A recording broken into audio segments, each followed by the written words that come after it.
Welcome back to the Political Theater, everybody. Thank you guys for joining me this evening on Tuesday. We are back here. We've got another show for you this evening. Lots to talk about today. It has been an interesting day watching the Nancy Guthrie case. Looks like it is finally about to break open. It's been pretty much the only real big news story that everyone's been talking about all day today.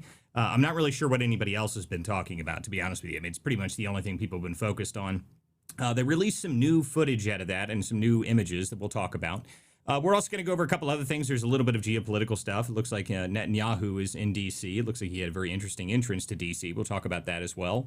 And obviously, the continuation of the Epstein stuff continues to trug right along. There's more and more information about that.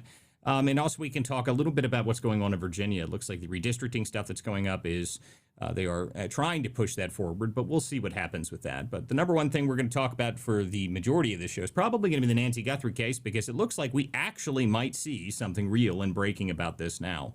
Before we do any of that, though, guys, make sure you guys share this link out wherever you guys may be listening to the show. If you guys are listening to us on X Spaces, if you're listening to us on YouTube, Rumble, make sure you guys subscribe to us there. If you guys listen to us on Spotify or Apple, make sure you guys leave us a review there. I appreciate everyone who does that. And if you want to support this show, go to WCDispatch.com, and you can always subscribe to me here right here on X. That is another way you can support the show. So we're going to get right into it. So obviously the big story that came out this morning is that there was new images that were released from the Nancy Guthrie case. And this was probably the most interesting thing that happened because it's been a week. I mean, everyone remembers that essentially it's been a full week of this, and there's been zero update, essentially. They haven't caught the guy. They haven't named any suspects. There's been a bunch of back and forth whether or not the sister and the sister's husband was involved in this. It's been a very interesting story, and everyone's been paying attention to it. But more than that, you don't see stuff like this very often, and I think that's why everyone's paying a lot of attention to it. So we're going to have to wait and see what happens here. But right now, as we're speaking, there is reports of FBI's hostage negotiation teams are out there. There's SWAT teams that were rolled out, and apparently there's even information that some of the Bitcoin was moved into the wallet that was talked about for the ransom case on that. So this is looking like we're about to see some sort of resolution to it, whatever that may be. I'm not sure if we're going to have a happy ending here. I was talking about it yesterday. I didn't think we would see some sort of happy ending to this story.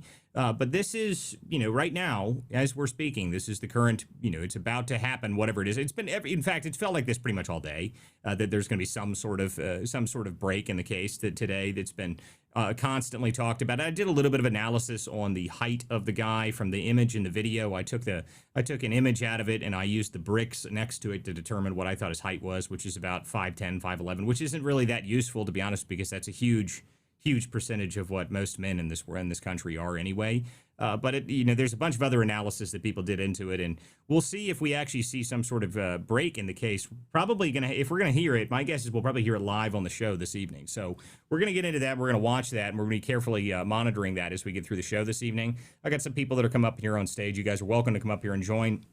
Other than that, there has not been a whole lot of really, really new news that has come out today. I saw that Candace Owens has decided to reappear. And I don't know, she's one of these people that, she comes back every full moon or something. She just decides to accuse somebody else.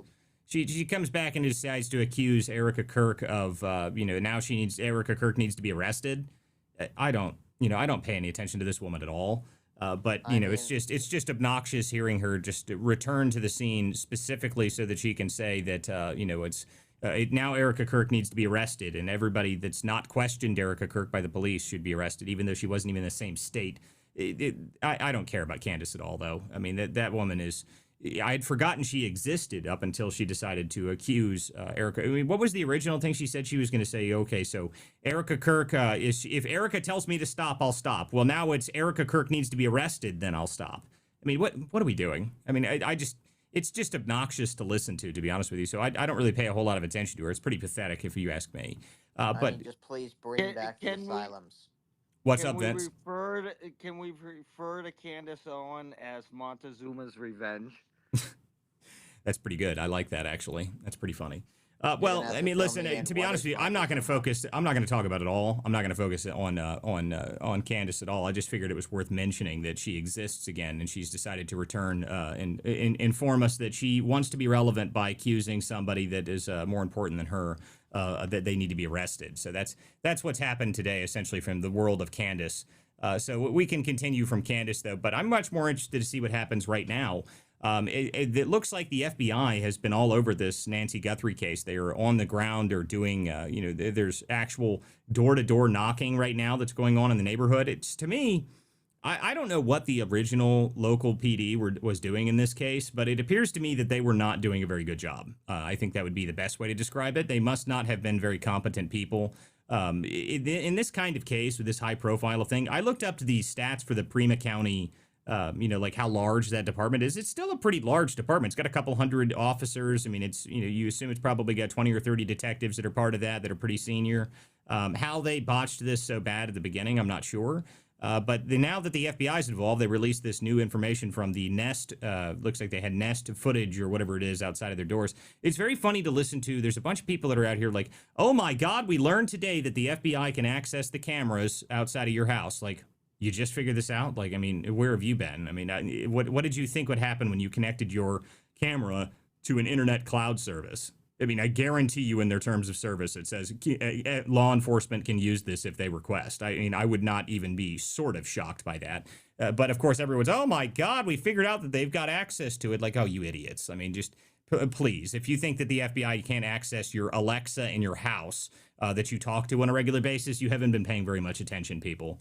I mean, that's just been well known for a very long time at this point. But it looks like the images that they got were pretty good. I mean, you've got a guy that was in a mask. He's carrying, by the way, the guy carrying this gun, I don't know about you guys. I mean, I don't know how familiar you all are with firearms, but I'm pretty familiar with firearms. I have never in my life seen a guy carry a firearm like this.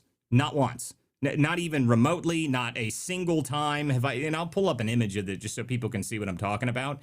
I have never seen someone carry a gun like this, guys. It does not happen. This is not normal. This is not how you carry a gun. It looks to me like the person bought the gun that day. I mean, that's the only way I would describe it, to be honest with you, is that they purchased the firearm that hour or something. I mean, I don't know. I mean, just, it does not look like anything that I would have ever, no one I know has ever carried a gun like that. And I've seen lots of people that carry all kinds of different firearms. Nobody wears a gun that is strapped to the front of their waist, pointed at their groin. I mean, that's what it looks like to me. Now, the other part of that is that the gun itself, I did a little bit of looking into what the gun could have been. Here, let me put this image up on the screen so people can see what I'm talking about, because it is pretty ridiculous, to be honest with you. Just the absurdity of it it's worth looking at so you guys can see it here. Oh, wait a minute here. Switch it back to that. There we go. Anyway, I'll pull this up on the screen. Go ahead, Angel. You have your hand up. And Jordan, what's happening, buddy? Hey, how's it going? Doing just fine. So I think our disappointment from the Guthrie case is akin to the Butler, Pennsylvania issue, and akin to the Brown shooting, and akin to the scientist shooting. And like, I don't know why the FBI and in general the police, maybe the whole defunding thing, has been a giant disappointment in the past year or so or more. But these things are they're kind of repeating themselves, and it's getting weird. Well, I mean, we have seen quite a bit of incompetence from law enforcement for the past year. Mostly that is due to the people that are in charge of those groups. But in this case specifically, I don't know if you could really say that it's whoever's in charge. I think you just have a scenario where you're in a suburb that doesn't see this kind of stuff, and instead of immediately calling in experts to deal with it, or bringing in Tucson PD or city police officers that are used to dealing with high profile cases, I mean, you've got, from what I understand, that some of the investigators that were on this case weren't even investigators for very long. By the way, I put this image up. You can see here, this is what I would call the no balls carry. I mean, you intend to blow your nuts off with this. I don't know what we're doing here. This is the most absurd way to carry a firearm I have ever seen. I mean, I don't know what if you guys have never seen anything like that. I've never seen a single person carry a gun like that. To me, it looks like a semi-automatic gun that is like a pistol, probably a full-size semi-automatic pistol, 9mm, that is in a soft revolver holster. That's kind of what it looks like to me. But it's strapped to the front of his waist, pointed directly down at his groin. I don't know what that is. Okay, I don't know how to read that other than it looks to me like whoever this is has never carried a firearm before. not in their entire lives. It's either that or it's some sort of, the guy that is, he always uses this. It doesn't make any sense to me. I mean, I've never seen anything like that. So there's a couple people saying it's a semi-auto and a revolver case. Yeah, that's what I think it is. It looks like one of those sticky holsters. It's something that you would wear on the inside of your thigh, but wearing it on the exterior of your pants is weird, just to say the very least. I've never seen anybody wear a gun like this. So this was one of the first images, and I'll put up a couple of the other things here that I was pointing out. This is the height analysis that I was going on. So originally, when I was looking at the height analysis on this, and I'll make this a little bit bigger so people can see it here, this was the reason I was looking at this is because the bricks in the archway itself are actually kind of useful. You can use them as a guide. So I went off of basic, whatever standard brick measurements are in the United States, like 2 5/8 or something like that.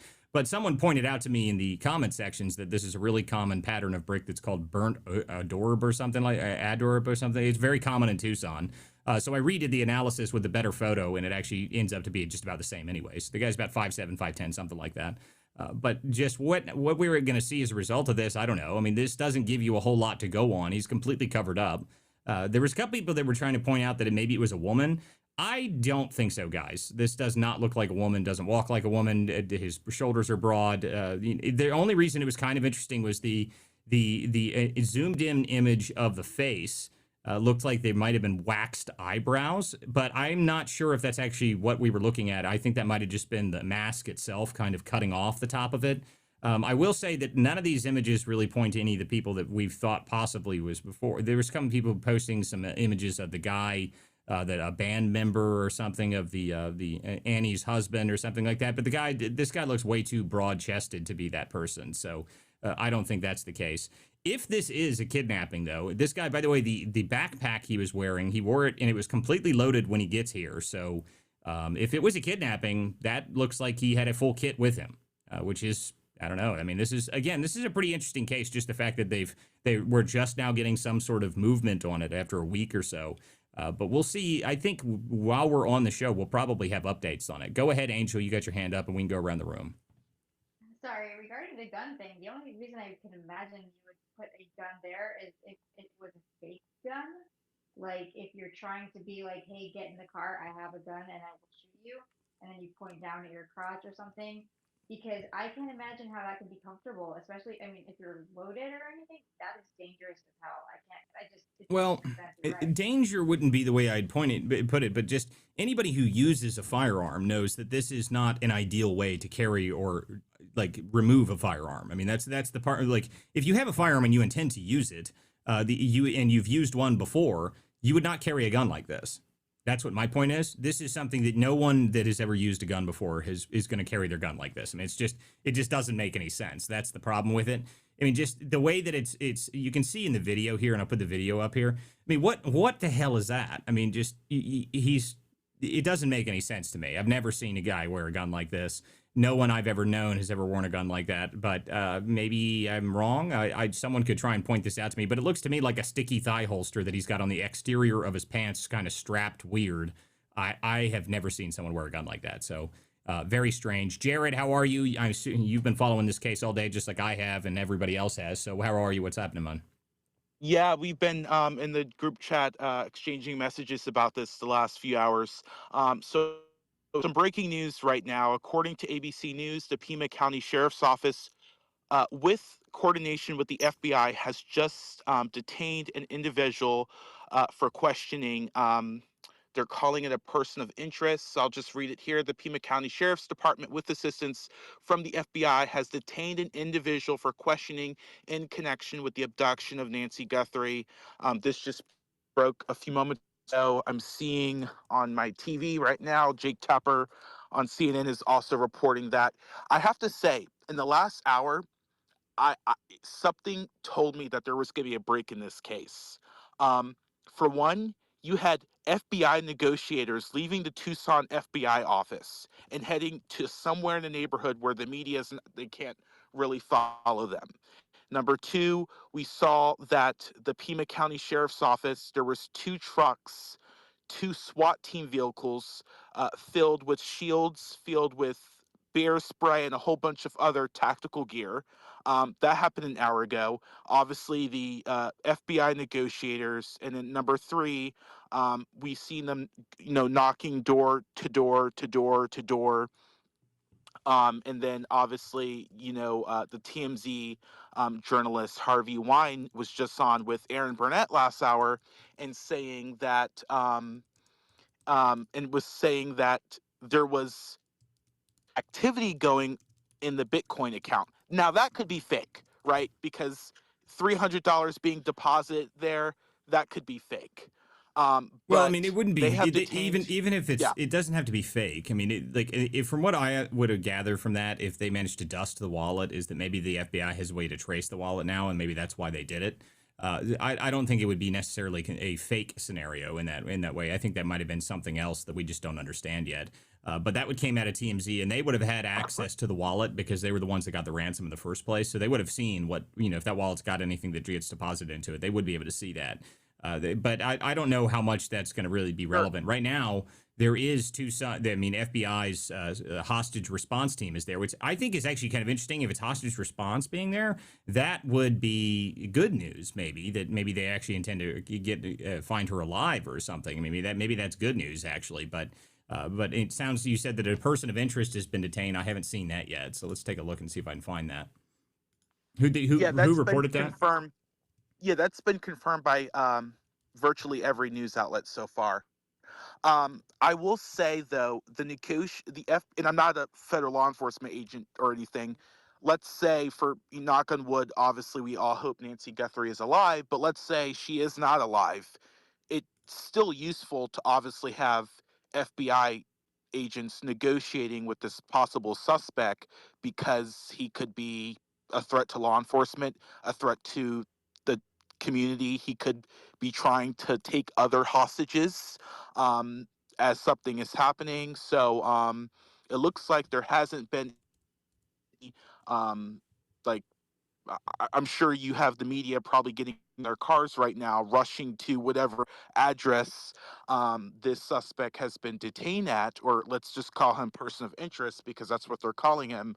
But I hope they give us a press conference tonight. I hope this is a happy ending and Nancy Guthrie is somehow alive tonight. But like I said, the person of interest, something told me when like you see two like sometimes I think the law enforcement does things to just bother the media, but when you see two uh tanks, or I'm sorry, I'm not getting the word right, two The armored vehicles. I saw SWAT them. Yeah, team yeah, armored vehicles, yeah. something's up, Walter, right? Well, I mean, they even, Something's but up there there. was the Fox News Digital reported that there was specifically that they were associating that with the Nancy Guthrie case. So it is sounding like Correct. there's something happening right now. Whether or not we're going to see some major break in this, I don't know yet. But we'll have to keep watching. I mean, it right now, I think, like you said, I agree with you that it right now seems like we were going to see some sort of breaking, and this evening we were going to see a major update in it. So as we're gonna keep monitoring this as this continues on here. But in terms of what's happened so far, it looks like the release of the images this morning and then it led to a chopper being launched recently and two SWAT teams heading out and the special force or the FBI special response for hostage negotiation is out there. So we may actually see some major update here this evening. So we'll see. We'll keep an eye on it. But it has obviously been the number one story throughout the entire day today. So we'll keep an eye on it as we're going through the show this evening. I've got a couple new people up here on the stage who had their hands up. Vince, go ahead and chime in whatever you want. Hey, Bitcoin is not untraceable. It takes time for them to trace that back. They will trace that back. And now it's taken a couple of days for them to trace it back. And they released a photograph of this dude, right, who has never handled a firearm before. That was evident from how they were carrying it and everything else. And unfortunately, I give it 80-20% that Nancy's still alive. And yeah, no, no, this isn't gonna be a happy ending. And there's gonna be Suicide by cop, I would say, whoever was responsible for this. And if they're rolling this response to that, yeah, so they know who it is. They've traced it down. The internet is forever. It's not gonna go away. They're gonna find you. Well, And and one, that's the Bitcoin part of it. Obviously, Bitcoin is traceable. There's not like there is ways to mask some of that, and that's what they were talking about at the intro, like at the beginning of this week. They were talking about how this guy must have been reasonably smart to be able to mask what was going on with the Bitcoin in it, which is reasonably interesting. But at the end of the day, if they have enough resources behind it, I'm sure they'll be able to actually trace that down, which I think is going to happen this evening. So we'll actually see what the next updates are. But until we see the next, I assume, like we said at the beginning of this, I think that if we're going to see a major update reasonably soon. So we'll keep an eye on it. Jacktron, go ahead. All right, so yeah, so there was a couple of other big stories today. So it seems that Howard Lutnick is in some deep water right now. According to the Democrats, they're now going to try to arrest him for perjury once they get power back. The Democrats have said they're going to arrest everybody. I mean, they that's not really. I wouldn't say that that's some sort of new revelation. I think the Democrats intend to arrest every single person that exists. Anybody that's associated with the Trump administration, they're going to try and arrest them if they get power back, and they've not really been quiet about that. So I think that the entire Trump administration. The funny thing is that the Biden administration set the precedent for this, so he can just pardon everybody. So and I don't if that's going to hold, and they're not going to be able to do anything about that, then the Trump administration will just pardon the entire administration when they leave, and that'll be the end of it. Which I warned about when the pardons came through in the first place. I said that was a really stupid idea.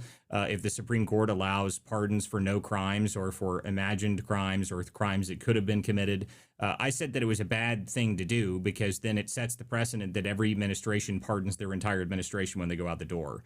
And if they continue to threaten that and they worry about that, then I guarantee you, if the Republicans lose in 2028, that is exactly what will happen. They will pardon every single person because the Biden already did it. So I think that the threats that they continue to make is a lot of that's just political theater.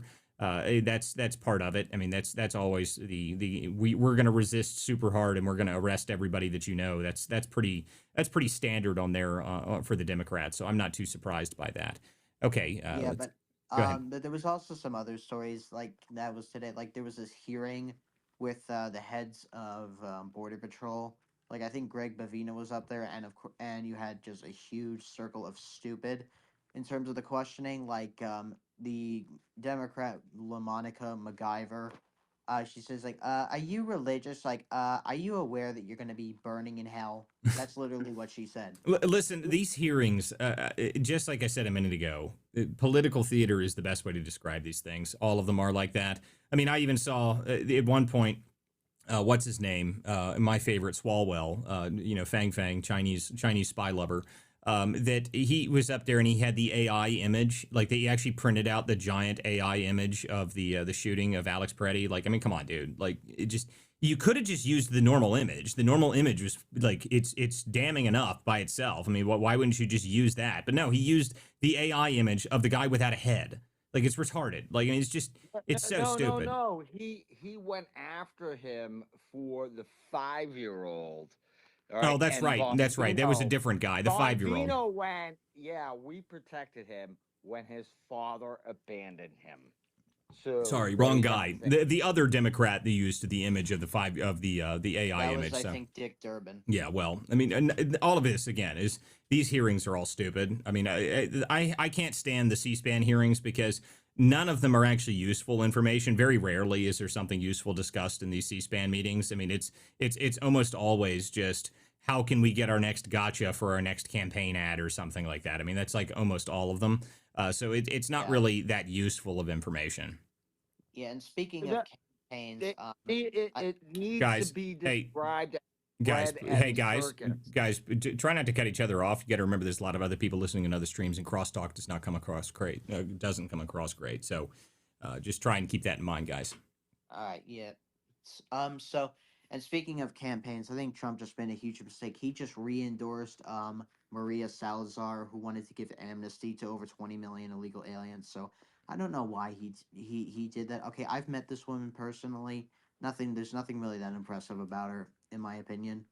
Salazar is one of the most popular congressmen in her district. I mean, she's not going anywhere, to say the least. I wouldn't suggest that she's going to go anywhere. She has a huge immigrant population in her district, and she's very popular there. So, as far as I'm concerned, Salazar, I agree with you. I don't like that she talked about amnesty. She actually was pushing forward a bill that would have essentially granted amnesty broadly.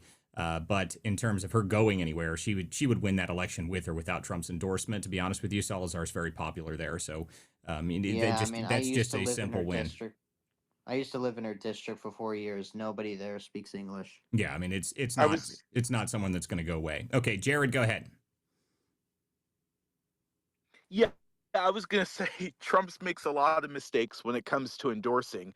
But so to go back to Jack Trin's first story, um, in regard, I just don't know how the Democrats think they're going to arrest anyone when they take. I mean, we don't have the Department of Justice, so I mean, are we going to send the Sergeant of Arms at Howard Lutnick? Is that what we're going to do? I mean, that's the only thing. Listen, you never know. I mean, apparently the Democrats are good at arresting people, Jared, so they could come up with something. So, I mean, you never know. But in terms of, that would be in 2028, I assume is what they're usually talking about.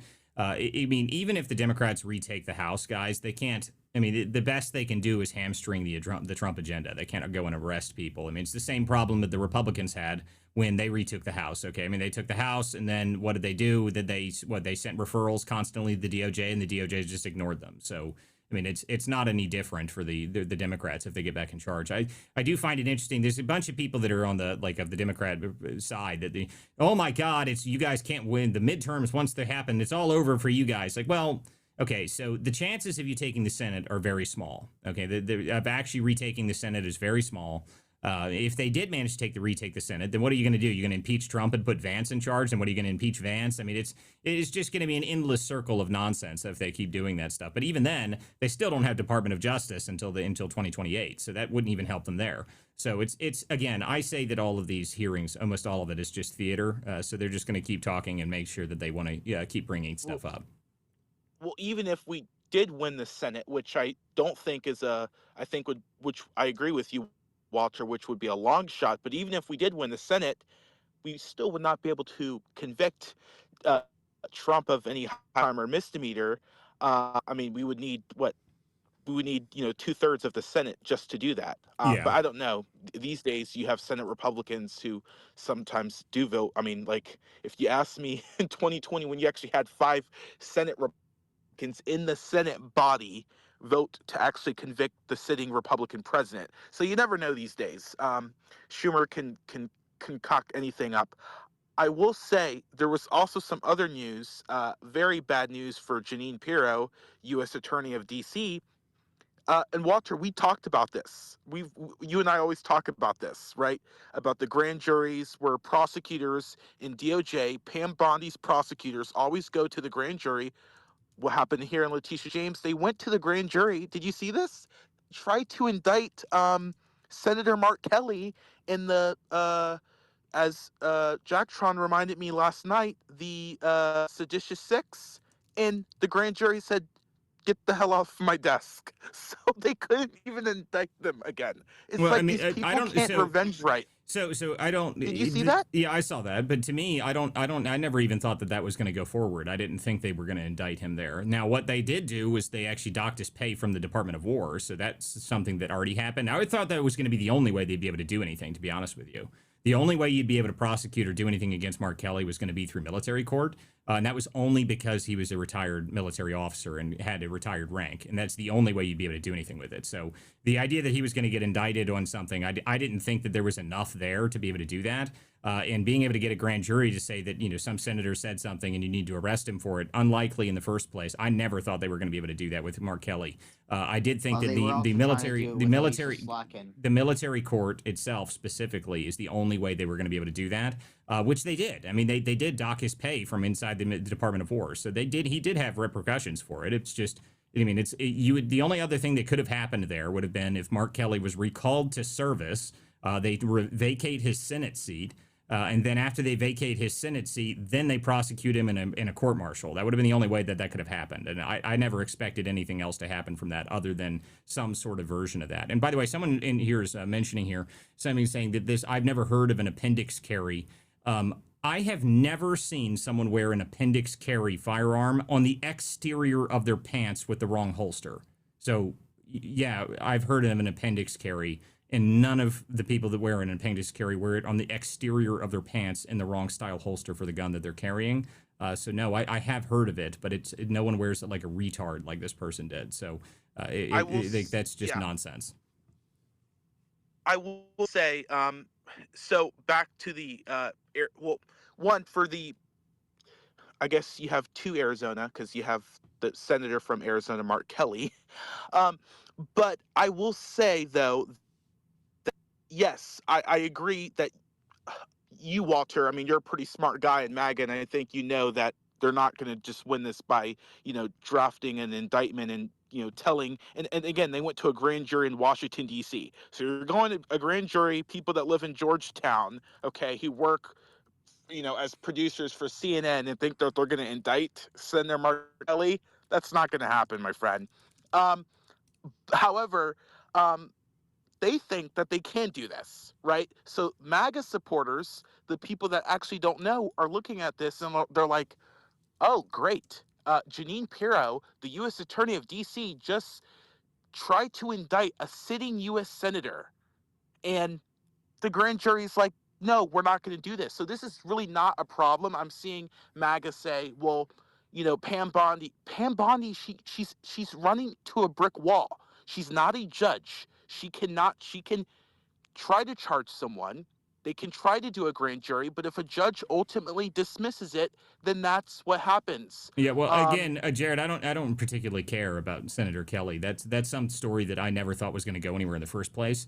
If people thought that they were going to somehow prosecute a sitting senator, the only way, again, that this could have happened, would have been if it actually went to a military tribunal of some kind and they went into a court martial and they recalled him to service, which that would have been the most extreme result out of this possible. I mean, they didn't even try and go after the other people involved in this. I would have never expected. I'm kind of surprised they even tried it. I mean, I didn't expect this to go anywhere in a normal court. The only way it would have been worthwhile or even a possible would have been through military court. So I'm not too interested by that. By the way, someone said it's not an appendix carry, it's an appendage carry, and that's hysterical. I really like that. That's very funny. Very funny, Sedge. That is great. I like that a lot. It is an appendage carry. I think that's the perfect name for that carry style. That's what I'm going to call it from here forward. Okay. Kash Patel was just on with Sean Hannity this hour, and he said that there are now persons of interest, so more than one person, but as of now, we know that there's one person who they have detained. It looks like, though, TMZ is reporting that Nancy Guthrie has not been located. So three sources are saying the same thing: ABC, TMZ, and CNN. I did see. So there was a bit of analysis that came out earlier that someone said that while on the footage, it looked like the guy that was messing with the camera looked back and was motioning to somebody else. I mean, I don't know. I mean, if they were actually here for a full kidnapping, like an actual kidnapping scenario, then maybe they would have needed more than one person. And there was another report of a white van being in the area too.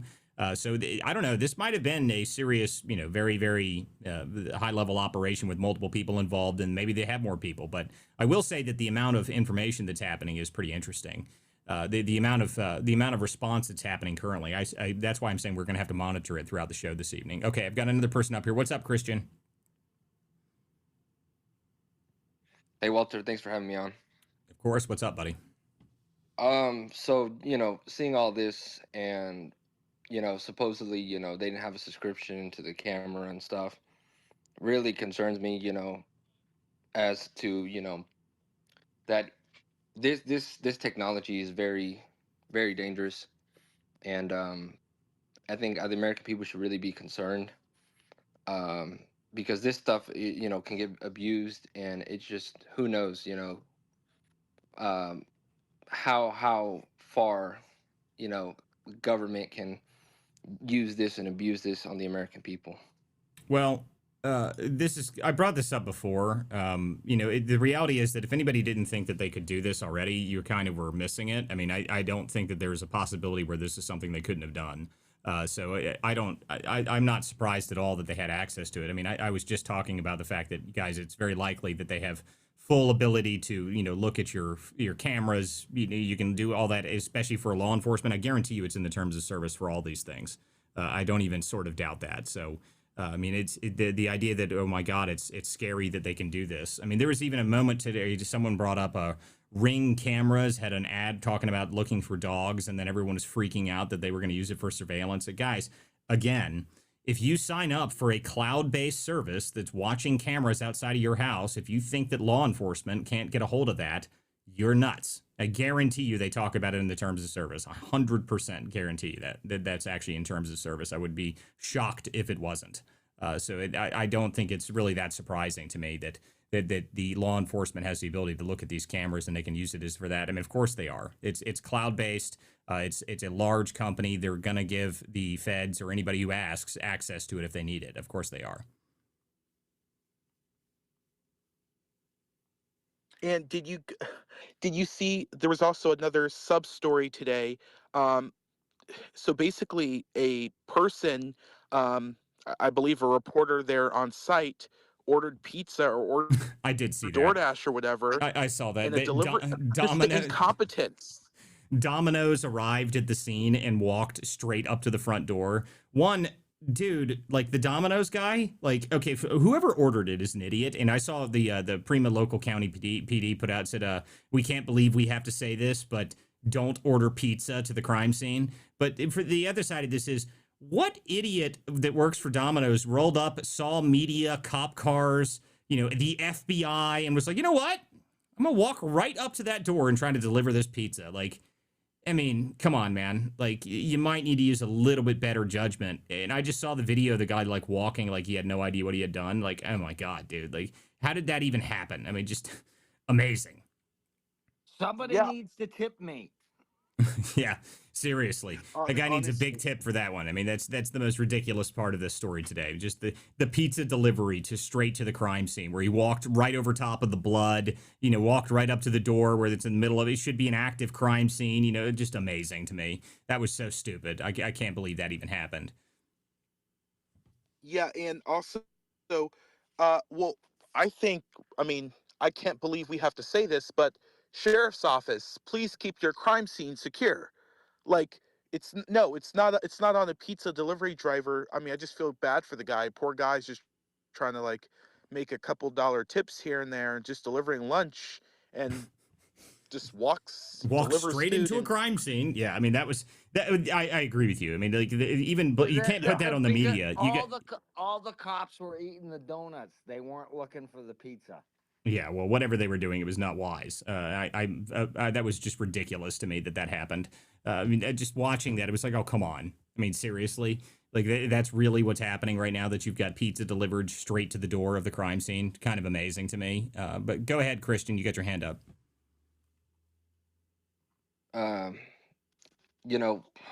It's crazy to me. I mean, I get it. It's a private company, and they have it in their terms and conditions, and they're entitled to that as a private entity. But when law enforcement and the government is behind this as well, it gets in the muddy waters of Fourth Amendment violations and stuff, and that's where it can get really muddy. Well, I mean, again, if you're agreeing to it, then there's not much I would say. That, I mean, the FBI is going to get access to this if they need it. That's when, I mean, same thing. I said the same thing about Alexas in your houses and stuff like that. Like, I don't use any of those things. That stuff is obviously all going to be listened to. And there was already cases where they solved murders and stuff based on that stuff, guys. So, I mean, this is kind of old news that people were like, oh my God, surveillance. Like, yeah, well, you live in the digital world. If you're not paying attention to your digital footprint, then yes, the feds and everybody else can see it. So not really that surprising there. Okay, let's see here. If you guys, by the way, if you want to come up here and join the show, guys, you're more than welcome to do so. All you have to do is come up here and request. If you're on any of the other streams, if you're on Rumble, Substack, wherever you guys may be listening to the show, it looks like the live stream on X is not working for whatever reason, but it doesn't matter if you guys want to watch the show. You can watch the show on WCDispatch.com. It's live there. But for whatever reason, it's not working there. So if you guys want to share the link out to the space and you guys want to come up here and join, you need to go to WC Dispatch on X and you can join the show and chime in yourself. You're more than welcome to do so. I can't really check my messages. Someone sent me something to see. If you got something for me to see, just put it in the chat and I'll be able to check it out, guys. But more than anybody else, it's more than welcome to come up here and join. Make sure you guys put a comment down below and share the link out. I'm Walter Curt, and this is the Political Theater, so I appreciate you guys. It says it is working on X, but I can't see it, so it's not working for me for whatever reason. So I don't know why why I can't see it, because I was going to share it up on the top of the space. But go ahead, Angel. Yeah, I messaged you a message because I had a girl moment. I do use guns, and that just to me did not look like it could be like a center fire pistol or anything. It looked like it would be like a dagger or a knife with a weird handle or something, maybe. I just don't know. I'm having my doubts about the knife thing. It just seems heavy. You can thumbs down me, Vince. I'm sorry. I am a girl at the end of the day, and I'm not really sure how this would be carried in like type of holsters. But yeah, I just wanted to ask you about that. Hence, I DM'd you and did not say that publicly. Well, I mean, to me, I definitely think it looks like a gun, and just the way that he's carrying it is the weird part about it. I mean, to me, it's very, very strange. Very, very strange the way that it even has it set up. So I don't know why he would carry it like that, or why anybody would carry a gun like that. That doesn't make any sense to me. So it definitely looks like a firearm. Looks to me. At first, I thought it was a revolver, but based on a couple of other images of it, and I put some of the images up on the screen earlier. But it's definitely not. I definitely think it's not a revolver anymore. I think it's a full-size semi-automatic pistol. Is what it looks like to me. I did a couple of options for what I thought it would be. Probably an H&K VP9, something like that, where it's got the rounded edge on the edge of the beaver tail on it. That's what I think it is. But I mean, it's really difficult to tell. It's grainy footage anyway. So, okay, go ahead, Vince. Yeah, anybody that was carrying a gun like that has never carried a gun before, and they don't understand what it was. They're more afraid of it. They were trying to be intimidating to Nancy. That I got a gun right here. This is what I got. All right. And all of you that are complaining about them using the doorbell footage and the video footage and everything else, like, listen, anything that's connected to the internet, whether it be your car, your motorcycle, your lawnmower, your cameras, the feds all have access to it. It doesn't even matter what your terms of service says. The feds have access to it. The internet is forever, and it will all be there, and they can take all of it. They don't think you have any sense of privacy at all. Yeah, that's what my point is. I mean, if it's connected to the internet, guys, then if it's a cloud, especially if it's a cloud-based service of some kind, it's not private. I mean, it's just not. They can access it if they need to, especially when law enforcement requests. What are they going to say? No. I mean, it's just not likely. Okay, we got other requests, but if you have your hand up, go ahead. All right, I'm going to bring up Josh here onto the show. Jordan, what's happening, man? Are you actually still just working on your tool? Are you still working on the bot? No, it's completely done and built out. Nice. That's fantastic. Yeah, no, I think a lot of other people took the hint and went and did it themselves as well. I'm reading an article right now from one of our boys, Choose Liberty. He wrote an article on it just recently, so I'm just reading through his stuff. Nice. Cool. What's up, Josh? How are you, buddy? All right, how are you? Doing just fine. We are watching to see what happens with the Nancy Guthrie case this evening. Well, I was gonna say I definitely echo y'all's concerns about these at-home cameras. I would love to be able, well, and not only that for me, but I didn't even think about the police watching it. I really thought about the actual security companies watching it, and obviously I have no issue with people being on camera if they show up at my house, but I don't want to be on camera at my own house. Like I want to have privacy at my own house. and not have somebody sitting behind a computer at 3 a.m. watching me walk into my house. Right. Well, I mean, again, I think the problem with that is that anybody that thinks that you're getting that from the getting that from your Ring camera that cost you $80 that you installed on your front door, yeah, no, they're going to have you sign something and you're going to turn it over to the police if they ask for it. I guarantee it. So again, I'm not too surprised by this whole event here. And I think when you buy these, like, we buy Ring cameras and stuff, like, you sacrifice the privacy for security, right? Like, technically you kind of do want somebody at 3 a.m. watching you walk inside your house, because if they found somebody, if there was somebody at 3 a.m. watching the front door, we wouldn't be in this situation, right? So there is that. That's kind of like the uh, double-edged sword, if you will, right? You sacrifice privacy for security, but you get security. If Yep. that Ring camera's not there, then you don't get at least the picture of who the person is, right? You just kind of get, oh well, this happened and we don't really know what's next.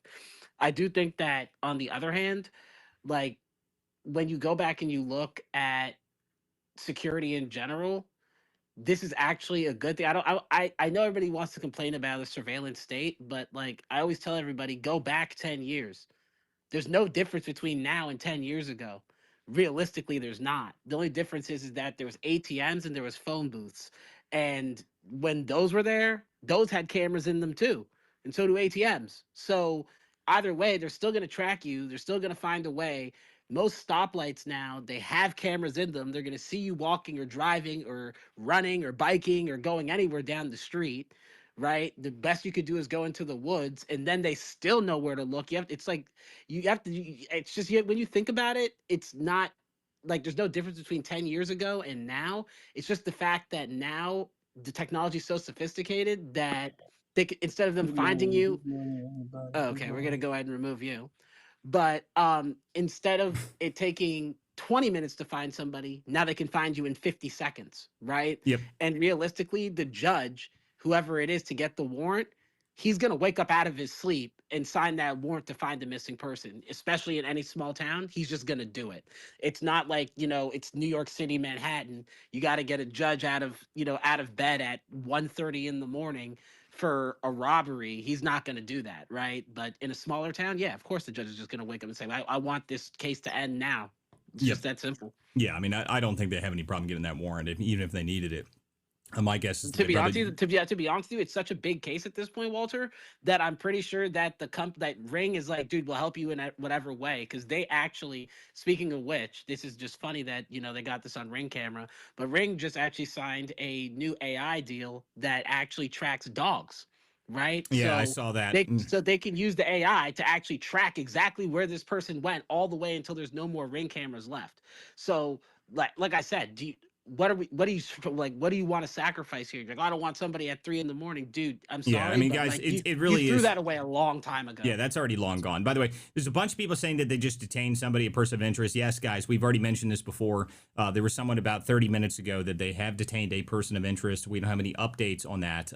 So I can't really see, if we haven't seen any current updates of what that person is, who that person is, or what their connection is to the case. So we're going to keep monitoring that, obviously. But I want to say hi to a couple of people that came up here on stage. Santino, how are you, my friend? I'm doing great. Thank you so much for having me. I was just listening in. I was about the security system. When you talk about security systems, they have evolved in some sense. When you're going circling back to the 1960s, 1970s, people were purchasing, going through like a corporate, a company like Chubb Security or AT&T. So they had their choices be having, the sensors or the ones on the doors or the ones on the windows as well. But mind you, people didn't like that fact that they actually could watch everything you were doing, who was coming to your door, even if it was questionable or not. The thing is, even if you try to avoid that, the sensors or the cameras, the people at the home base, so when you call, you say they had to get a notification that someone's broken in, they will still be able to tap into what has happened, who was there. They're still monitoring through some sort of system going through your security system. Yep. It's interesting how this is evolved. But what Jordan was saying, he's absolutely correct and on point. I mean, they always have some way of monitoring you over the years, regardless how much you want to. So you have to sit there and say, you know what? Do I want the security, or do I just don't want to have the security and take my chances? You have to meet these people halfway. But with that, you have to, if you're doing something questionable, yeah, you're not going to want that monitoring 4 hour surveillance. I personally, on my home, I have that. I have the windows, the doors, the two monitors. So I want that extra protection. And you know what? Because I don't do anything questionable. But if you're doing that, then yeah, you're gonna have to think about it. But I mean, security systems are great. It's how you use them, right? So anyway, thank you so much. Yeah, it's great, great topics. Good to have you up here, Santino. Stephanie, I haven't talked to you in a while. How are you? Hey Walter, I'm great. How are you? I know Doing just I fine. miss I miss hearing your faces. You're still my go-to OG for hearing real, what's really going on.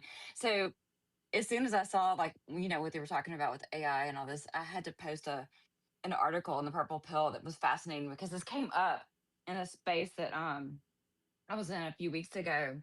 And we were talking about all of these things with the AI. We actually have spaces every Wednesday that we talk about AI and all this. But anyway, it's actually sort of a recent development that and okay, so security cameras have had for a long time, like facial recognition to a certain point, right?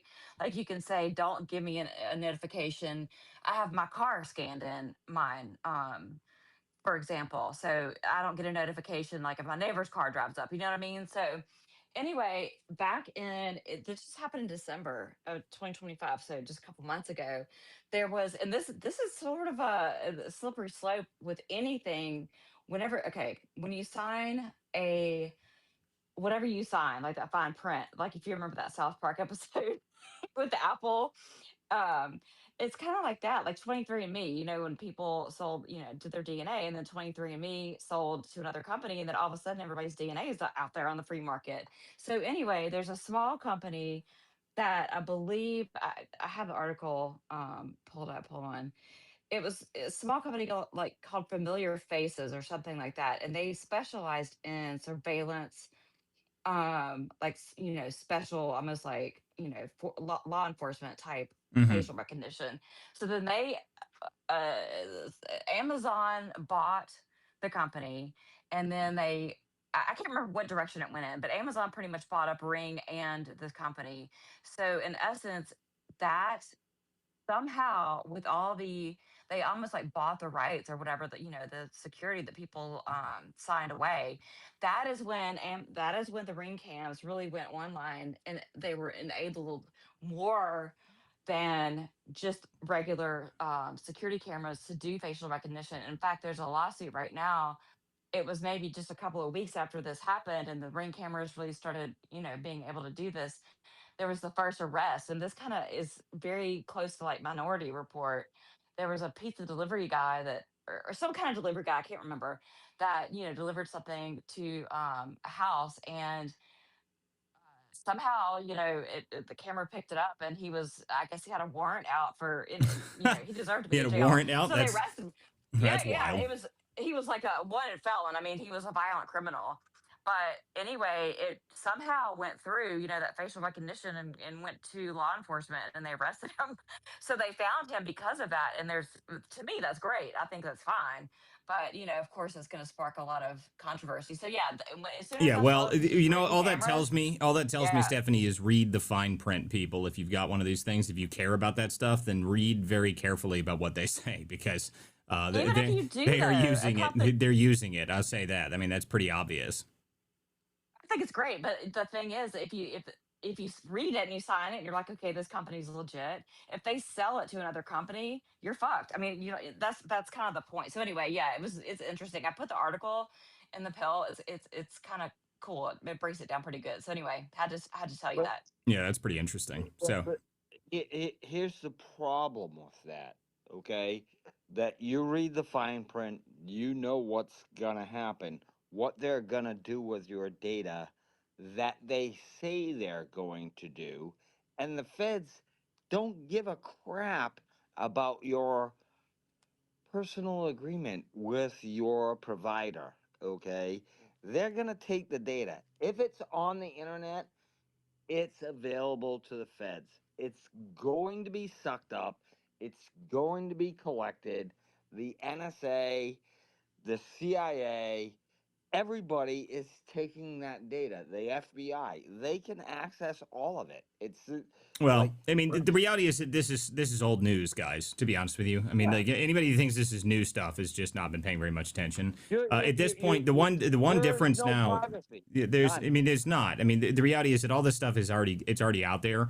Your entire digital footprint has been ingested by some AI that already has all this information anyway. And anybody that doesn't, this is what thought was so funny when people were screaming about Palantir, like, oh my God, Palantir's like, guys. Facebook knows what time you go to the bathroom. Like, just you have Facebook on your phone. Like, do you remember when there was a huge incident when Facebook at one point, when Apple changed the way that the apps can track you and whatnot, that like wiped out like 20% of Facebook's like marketing capability for people that said no, they don't want that to happen. Like wiped out a huge portion of Facebook's like revenue, and they had to like figure out a way around that. So if you guys think that these apps aren't doing this sort of stuff, you just don't. I mean, it's like what's the old South Park where they had the terms of service and then the things Yeah, that the you agree apple. to. Yeah, it's just he The agreed to human it. centipede. Yeah, the human centipede. It's like he signed this. They signed the agreement. I mean, it really is. No one reads those things. I mean, they're a bazillion pages long. No one ever pays any attention to them, and they have no idea what they're signing every time they sign them. And they just push OK and they continue through it. I mean, it's just that's just. These are all the terms of services that you're not aware to. So I mean, the worry that everything is somehow going to be surveillance in the future, you have missed the boat, is all I'm saying. Okay, Angel, go ahead. You got your hand up, and I got another request. So I feel like maybe this might be the reason that people have cameras on their doors. Maybe it's me, like that's why I have them. So if something happens to me, there is footage that someone can recover. And I hope that it would be attached to anything that the feds could recover in case I am missing. But I mean, I have like a security company that has like 24-hour surveillance on my property, so I I don't care. Like, why would anyone care? Why is this a big deal? Your phone, if you have facial recognition on your phone, if you have anything on your phone, you're already on the grid so hard. Yeah, And I by the love it. way, I love it when people are like, "Oh my God, they're going to get facial recognition." It's like, have you seen this amazing thing called a driver's license? It sits in your wallet, and it's a perfect picture of your face that the government has and stores in a database.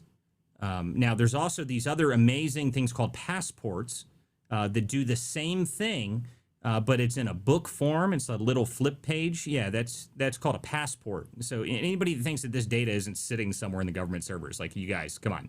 I mean, Real ID, that is now like the only way you can fly. They've made it like almost impossible. They take a photo of you every single time you go through the airport.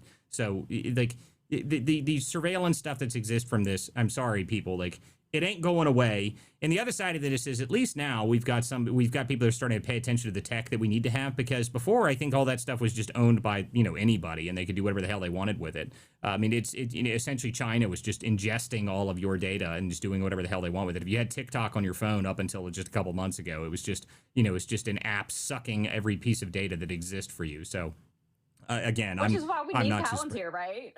well, I mean, that's one of the reasons that people argue for it. But to me, I just don't like, unless you actually practice data segregation, which nobody does. And if those don't know what data segregation is essentially for every app and every service that you have, it has its own individualized email and it's separated from your phone. It's separated from everything. But no one cares about that stuff. And no one does that because at some point, everybody goes, well, it's so much easier just to have everything accessible through my, passwords app on my Apple phone, and I can just log into everything. So instead of having to have a million passwords that you have to remember, it does it all for you. So very, very few people actually do that. I know some people who do that are really worried about it. They really pay a lot of attention to it, and they use there's a website called privacy.com, so they don't even put their main data in anywhere. It actually generates credit card numbers that you can put into any data, so that way if you want to shut it off, you can shut it off. I mean, there are ways to do this, but nobody does it. I mean, it's almost nobody does it. At one point, I was going to put out a long video explaining how to do data segregation if you wanted to, but most people just don't care. I mean, they want to log into their Google device from everything in their home and want to ask Alexa what the weather is. They don't give a shit if it's listening to them. So, I mean, it's just how it is these days. Okay, let's see here. We've got a couple hands up. I was trying to say, Yeah, go ahead. Alexa is the devil, honestly. Alexa, Amazon, and the cameras that they hook up to Alexa and Amazon. Your Amazon app follows you, records you, tracks you, takes pictures of you, takes pictures of whatever, So and does sends my you so their does the camera. so does my BMW when I started. I mean, I don't think there's a difference. It's everywhere. It's saying Yeah, you're not gonna you're not gonna be One able to say second, you can't say that but Amazon you can't say Amazon's the devil, then not say Apple's the devil and Google's well, the I devil wouldn't and say Microsoft's the Amazon. devil and Logitech's the devil. Like I mean, it's and everything. Canon's the devil and Nikon's the devil. So I mean, By come the way, like TSA scans your And retina. They're Meta. not just taking your picture. It's I'm trying to still finish a sentence, mind you. I'm just saying they're using it for marketing. They're not using it to follow you around. And if you care that much, you can always put a band-aid over it or just do a closed circuit whatever on you your the you know the Band-Aid doesn't work, right? Like Yeah, you but do know that they again, can see right through it. yeah. Listen to me. There's no real way to get around this unless you actually practice very, very detailed, very, very intricate data segregation, which is nobody does. So I mean, it's just. Like it's not worth worrying about it, honestly, unless you're doing stuff that's like illegal constantly. I mean, I don't really think it's really worth worrying about. Of course, anybody that thinks that they don't have access to this stuff if they need it is just sorry. You missed the boat. Okay, I mean social media is a tracking device that was designed to get people to so they know everything about you to the point that they know how many steps it takes you to get up and go upstairs in your own home. Okay, I mean this is just where we are as a world, and I know people are just now figuring this stuff out, but it's just reality, people. Sorry. Guys, make sure you guys share the link to this show out there. There's almost 300 people in here, and there's only like 20 reposts or whatever it is. So make sure you guys repost this show. Make sure you guys share the link out to other people. Let people know that we are live. This is the Political Theater. Jordan Daly is my host, my co-host here. Make sure you guys follow all the people up here on the stage. I got good speakers this evening. I see that there's a little bit of an update here. Looks like they actually have the guy in custody, the person of interest. So they are in custody now. I haven't seen any updates on who this person is, though. Do we have any updates on that? I haven't seen it this far. It looks like they located the person of interest south of Tucson, Arizona. That's all that I've seen. Um, I've also seen that it hasn't been confirmed yet, but that the person of interest, and again, we're being careful because this could be obviously someone who just knows information about um, a neighbor or someone on vacation coming back in the vicinity of Tucson, Arizona. Doesn't mean that they are the suspect or they are the mass gunmen that we saw earlier being released by the FBI. But it's a significant break, right? Because they could take this guy into the FBI field office in Tucson and interview this guy and ask him every single question and help find leads and help find, knock on wood, that Nancy Guthrie is still with us. Um, so they're also searching his person and searching his area that I also read as well. So I should note this is not a member of the Guthrie family because many people, internet sleuths, have been saying that, the son-in-law is involved. And to be quite frank, there was good reason to believe the son-in-law was involved just based on things that we've seen. So Yeah. Well, again, that's person of interest, not a suspect. A yeah. huge There's a SWAT distinction. team and a bomb squad headed on I-10 South, southeast on Correct. I-10 South. There's a Yeah, bomb squad now. Jesus. All right. Yeah. helicopters too. That's new. Okay, so there's a bomb squad now. I mean, I saw that there was SWAT teams already doing things. I saw that there's the FBI's, whatever it is, the hostage negotiation team is there on the ground. So, again, looks to me like we're actually going to see something pretty interesting here. So it looks like this. Someone said that there's a $6 million ransom payment. No,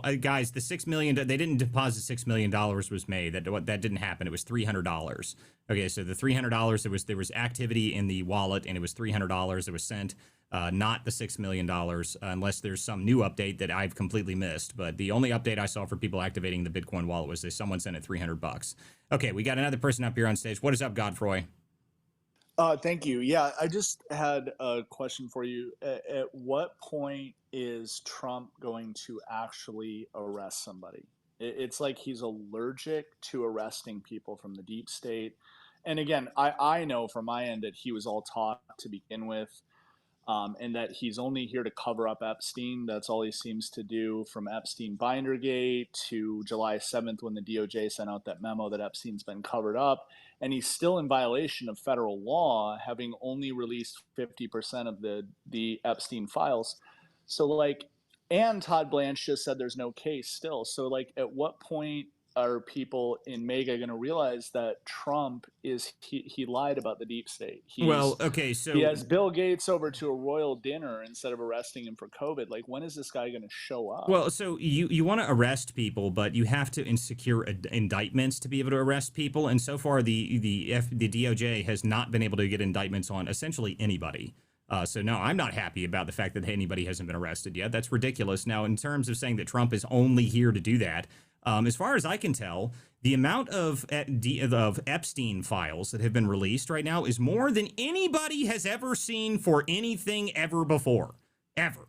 So, claiming that he is only here to cover it up, you have more information now. There are more emails now than anybody thought they would ever see. So claiming that he is only there to cover it up, I think, is a bit ridiculous, because the idea is that we said these 3 million files that actually have really detailed information. There's a new co-conspirator that was released today. There was a bunch of other information that was released today. Now, the DOJ is obviously, it's like pulling teeth from these people. They don't want to release this stuff. It's very obvious that the deep state within the DOJ doesn't like that this stuff is being pulled out of them, but they did pass a law and they're being forced to do it.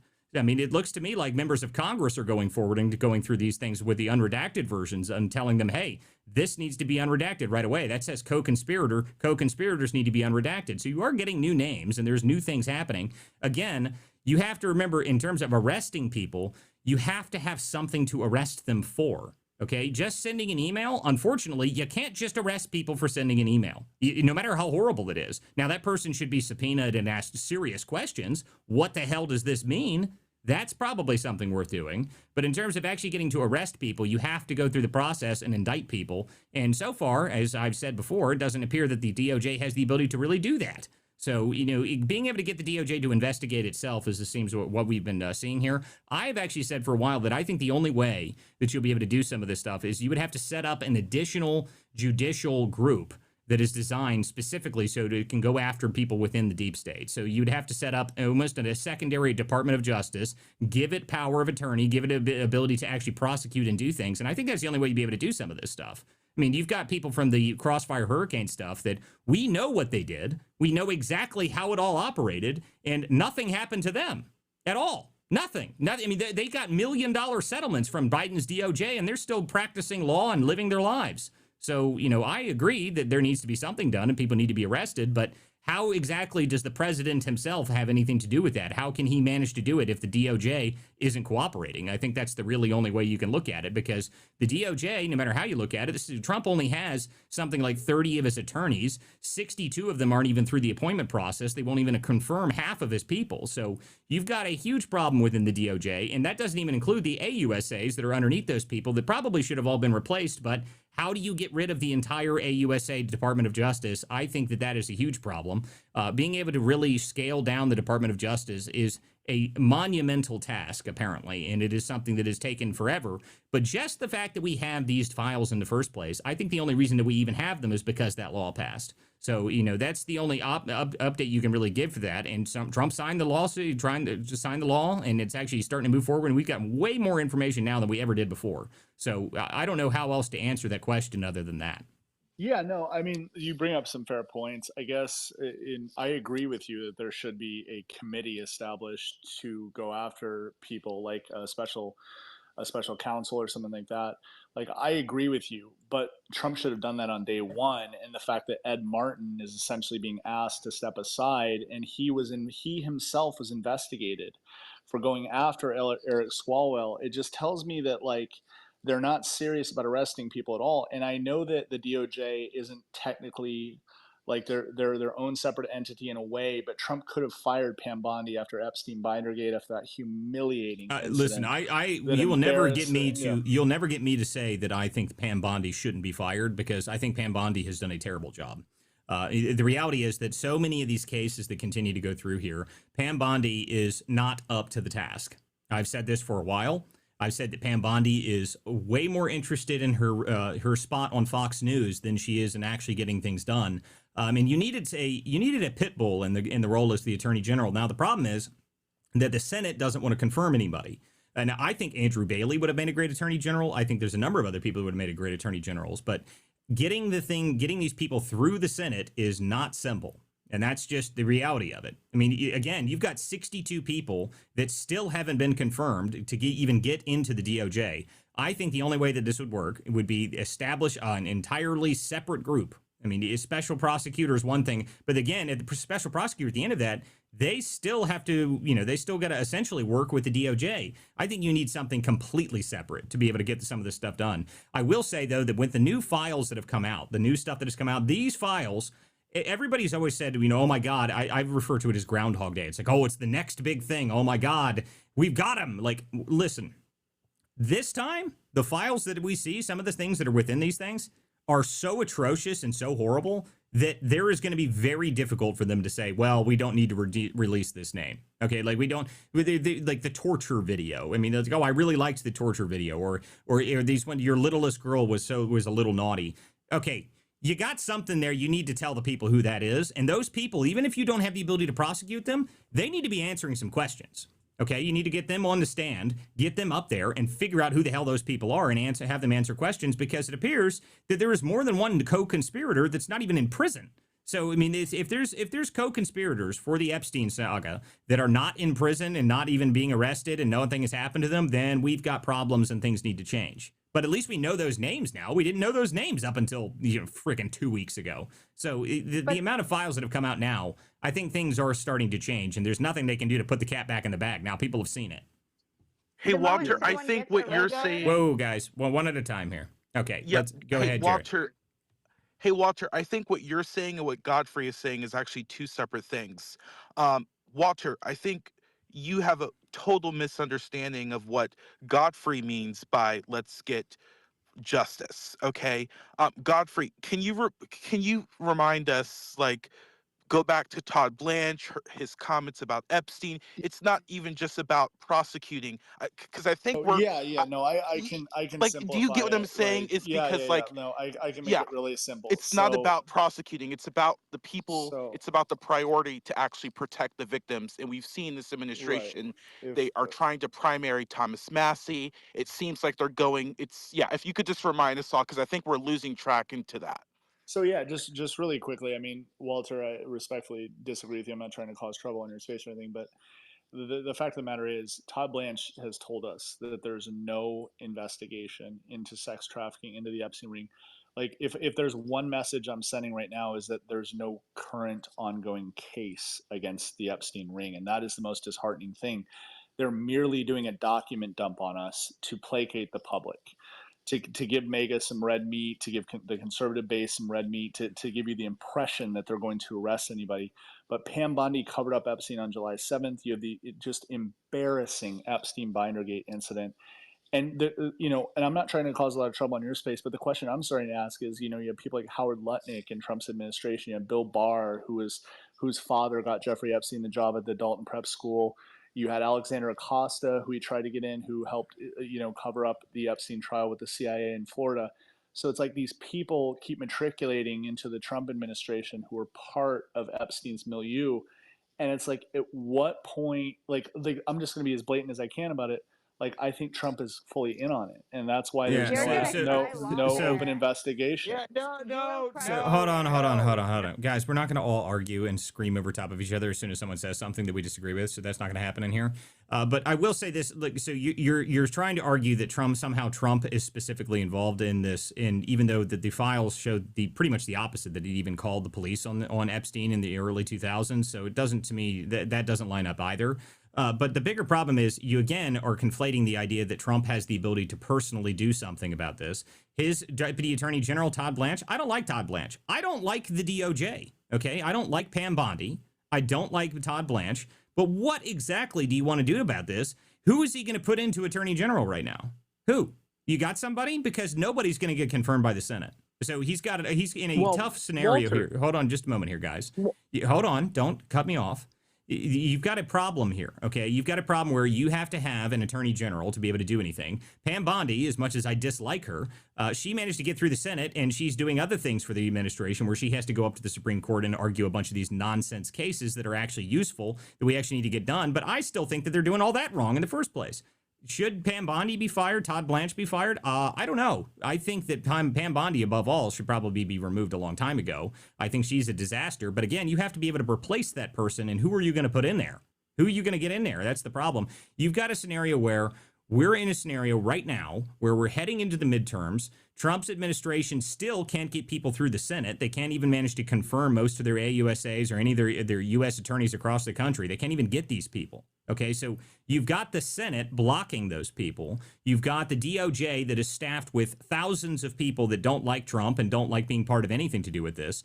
Trying to put all of it at Trump's feet is not possible because all of this stuff is like been pulling teeth the whole time. Okay, Massey, his problem I have with Massey is that even though he managed to get this bill through, Ro Khanna's the one that really managed to get that bill through. Massey didn't really do a whole lot in my eyes. I think Massey is a ridiculous person. I don't like Massey at all. He's using this as a way to... Massey was the front man. Yeah, well, listen to me. Ro Khanna did the hard work. Yeah, Ro Khanna's the one that whipped the votes for that, okay? Massey, to me, is somebody who is using this as a means to campaign, okay? He's using it as a means to campaign. Whether or not he actually managed to pull it off, I doubt it, okay? I don't think so. I just, look, Massey has pissed off enough people because he refuses to vote for anything else. It'd be one thing if Massey was like, this was the one thing that he did, but it's not the one thing that he did, okay? Massey also refused to vote for the big, beautiful bill. He refused to vote for this. He refused to vote for that. He doesn't do anything except complain and vote with the Democrats, okay? So that's the problem with it.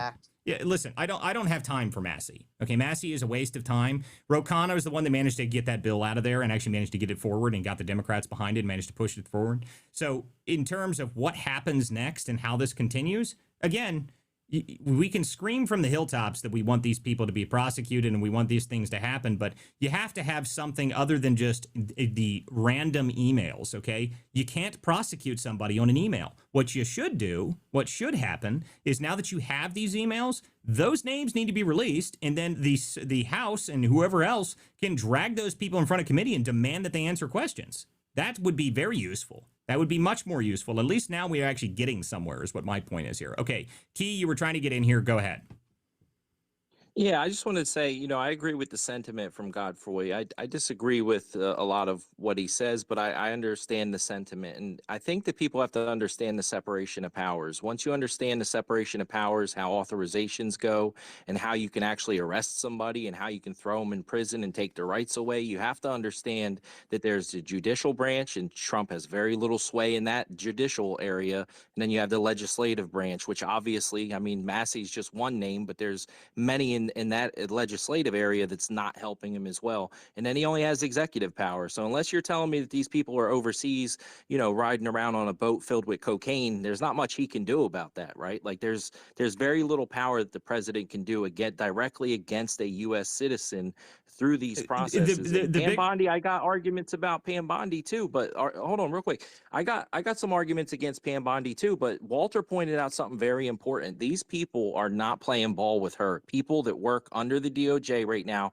are the ones that are stifling everything that Godfrey wants done. And it's not her and it's not Kash Patel. There's people on the inside that are jamming it up every chance they get, and they're arresting them and firing them. So, and I would, just refer, to the DOJ's website and to the FBI's website. They're wrapping up pedophiles that are working as police officers, and even in the federal government. There's a guy in Maryland that was doing sex trafficking, was a federal agent. I mean, they're out there. They're wrapping these people up. They're not going to come out and say, hey, these people are connected to Epstein, because that's just not how it works in the back channels of how these communications go. So we're not going to know. But I'll tell you right now, the increase of these offenses and these charges on sexual predators is actually significant right now. And all you have to do is look at the numbers from Biden's administration to how many they're wrapping up right now, and you'll see there is something happening. Well, hold on, guys. We can't all speak over each other. So that is an important point, and this is actually something I pointed out from Trump's first term, is that he actually did a lot of the arrests of child predators and stuff like that has skyrocketed in Trump's first term, and it actually did so in this term as well. So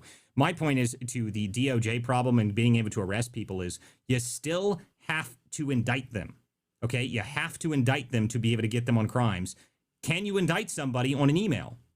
No, probably not. I mean, you look at the amount of things that you should be able to indict people for. They say, oh, you can indict people for a ham sandwich. Well, can you? Can you really? Because it doesn't look like it. I don't think you can indict somebody for this, Walter. Just to be, and the reason why is because of self-incrimination. Like, you're incriminating yourself consistently doing that. I just don't see it. But you know, This is the problem. Okay, like being able to actually get and secure a real indictment is the problem. Okay, I think the best way to deal with this stuff, especially since we have so much new information, the better way to go about it right now is unredact the names from some of these freaking emails and let us know who these damn people are.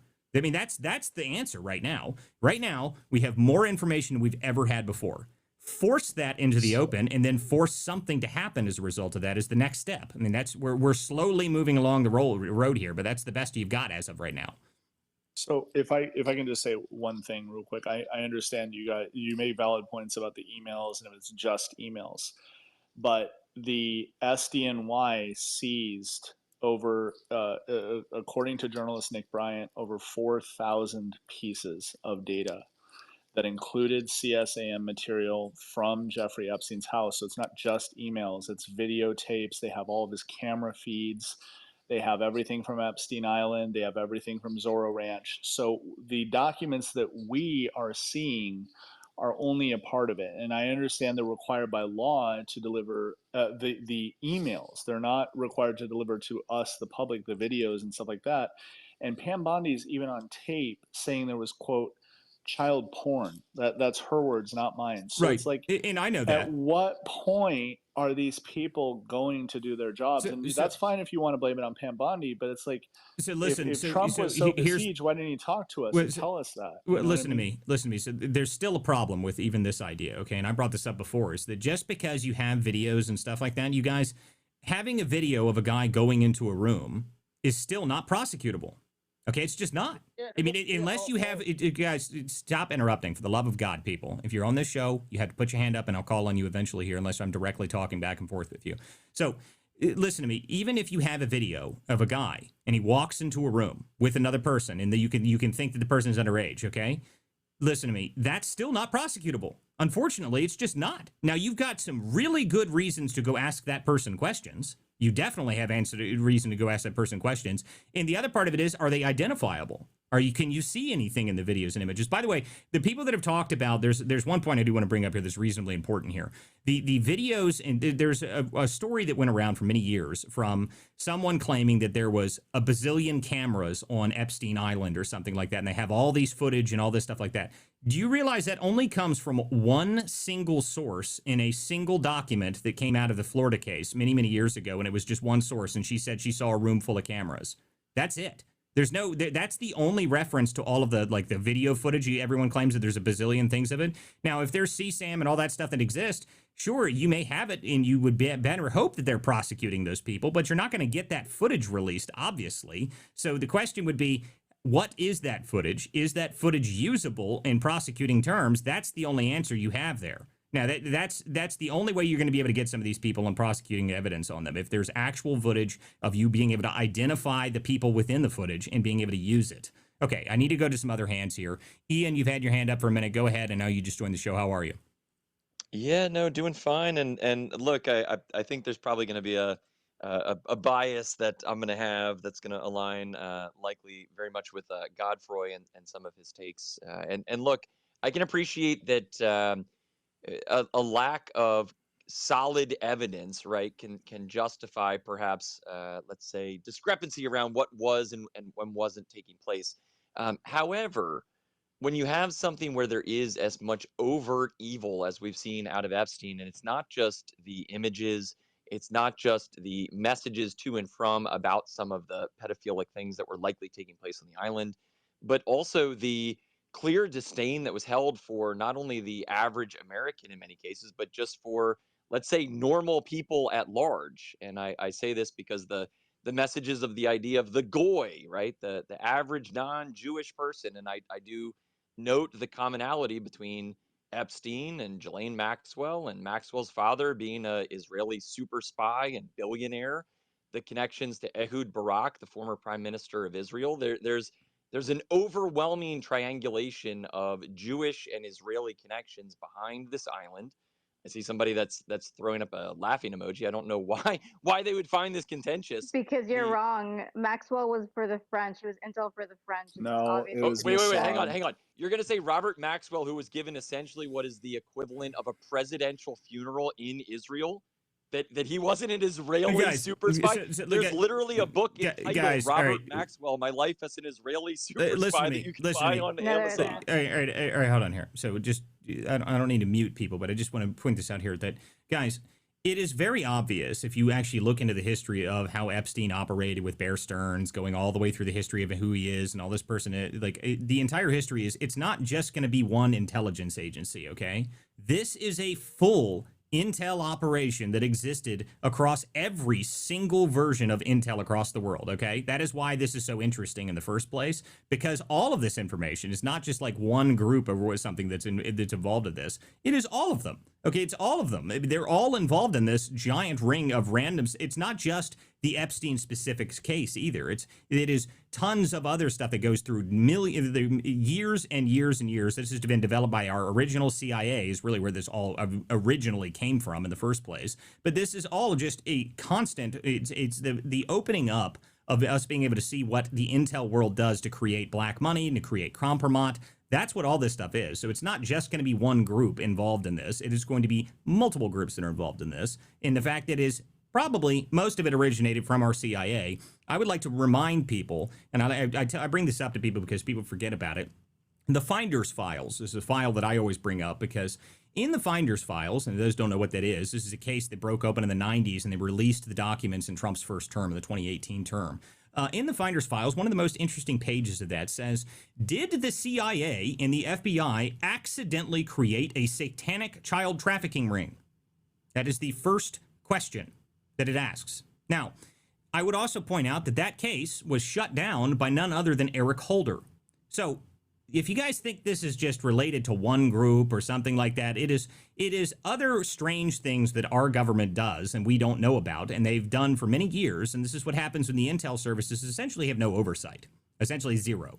And now that we actually have a giant document dump that shows us a lot of this, you're seeing a lot of this stuff kind of unravel. And that's what's really been the most interesting part about this to me.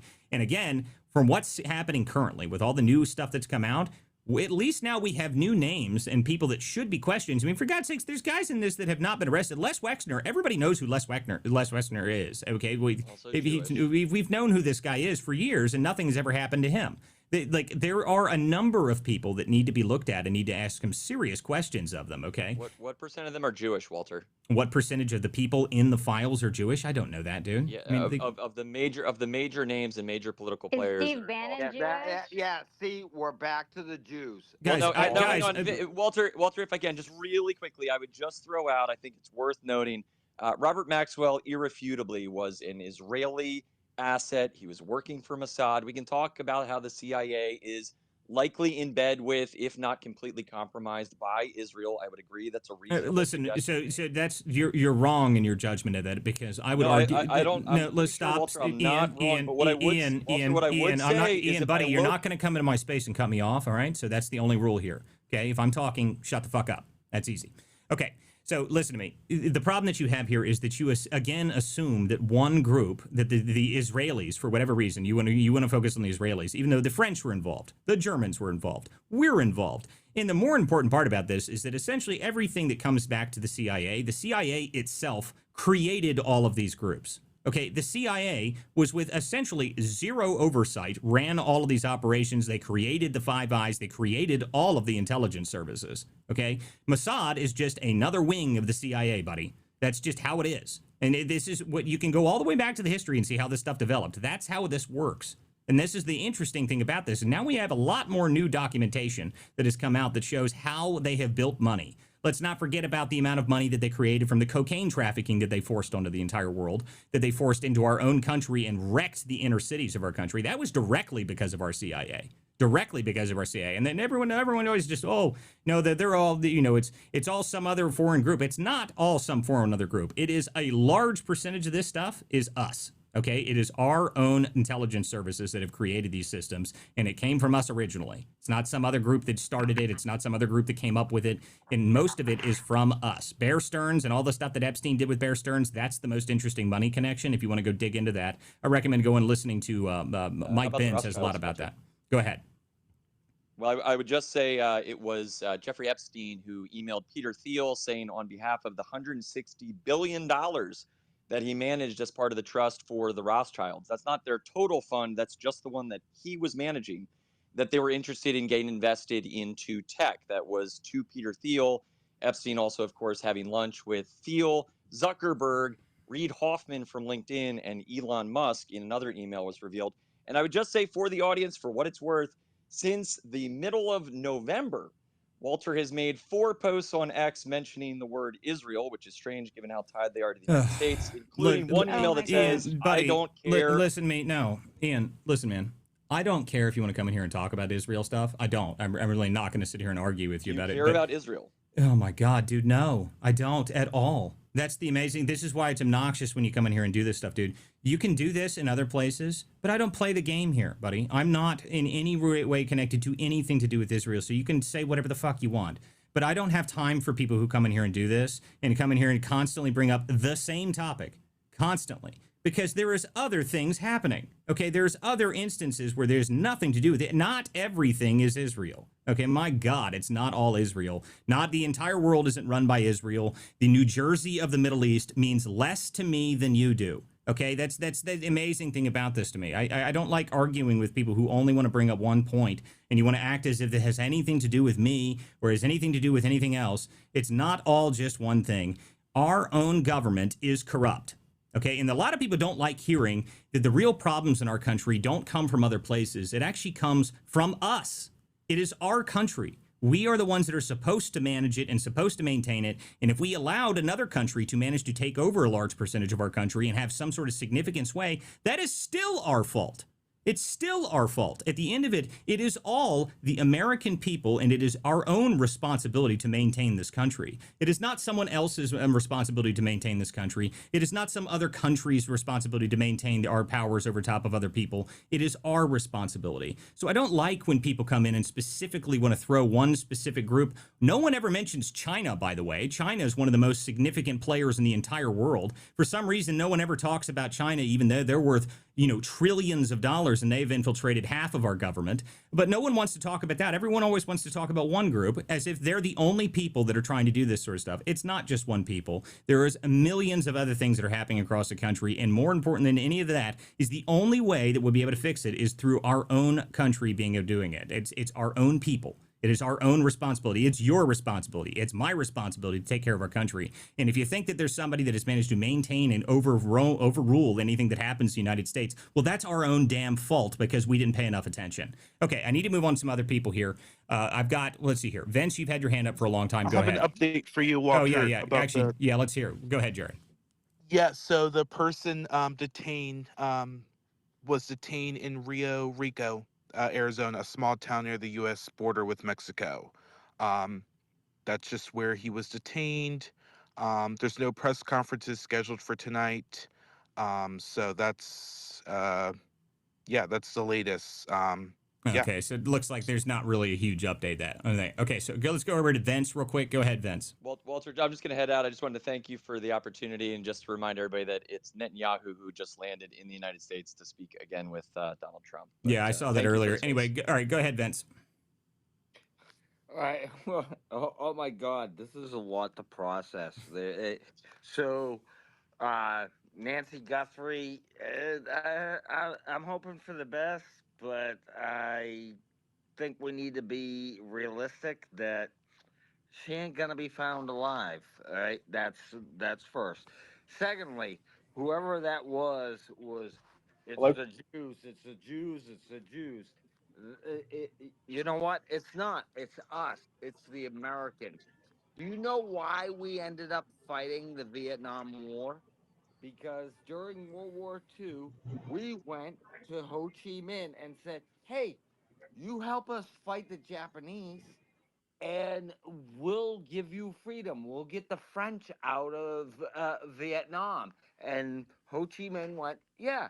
And then when World War II ended, we went, "Yeah, it's the French. Yeah, we're gonna just deal with them." Well, if you And really want to go look into that, you should read. There's a great book by I forget his name. It's called The China Matrix. It's actually sitting over here on my shoulder, my shelf here. yes. Yeah, you should read. You I should know read The that China book. Matrix because you should read all about essentially one of our favorite world world diplomats. What's his name? Why can't I'm blanking on his name now? Arthur? No, not MacArthur. Everybody. That was a joke. No, I can't think of the guy's name right now. I'm blanking on it. But essentially, it's Kissinger. Sorry, Henry Kissinger. If you want to go read about how our involvement in the rest of the world really developed, go read a lot about Kissinger because he's the one that really came up with almost all of it. Kissinger is the real architect of a lot of this stuff, and he was doing that up until the day he died at 100-something years old. Okay, Jack Tron, go ahead. Thanks. Since even though Ian left, there was something I would just like to add here. So I have an email here from Epstein that says, "I do not like Israel at all," in all caps. So this idea that it's all about Israel is just absurd. I've listened to that guy on Spaces. Everything he says is about the Jews, the Jews, Jews. Like he thinks that the Jews killed Thomas Massey's wife. Yeah, Okay? listen, I don't have time for it. I don't mind arguing with people about whatever, but the problem I have with it is trying to somehow insinuate that I have something to do with anything is just ridiculous to me. I'm a Catholic that lives in Ohio that has zero connection to any of it. It's just hysterical to me. Okay, let's hear. Go ahead, Christian. Look, the bottom line is this country has been hijacked within and abroad, and at the end of the day, it's just, are you America first or these foreign countries first? That's what it comes down to. Bottom line, Bro, everybody here is America first. Yeah. Just an FYI. Yeah, good. I know. But the thing is, look, we have no business sending tax dollars to any other country. Oh, can we not? Bro, you don't know how to say it, man. We've heard it from Ian. You don't got to tell me, man. Yeah. I love Ian too. Like that's my boy. But like, I walked back in the house, and the first thing I heard was everybody talking about the same shit. Bro, it's fatiguing. We don't usually like the reason this like the people come to this space is because we were like I'm part of what did we call it a couple months ago, Jordan? People who refuse like anti only people who talk about Israel or people who anti the people who only want to talk about Israel. Like I have fatigue. Okay, I don't give a shit about the New Jersey of the Middle East people. I just don't care. It's so annoying. Like it's just the only thing some people want to talk about, and I just like, oh my goodness, man, come up with something else. It's just not worth me listening to. We've got big problems in this country, and it's not all because of the New Jersey of the Middle East. Okay, Angel, you got your hand up. Go ahead. I think it's down already, but New Jersey of the Middle East is genius, and I love it. Thank you. You're welcome. Okay, Godfrey, go ahead.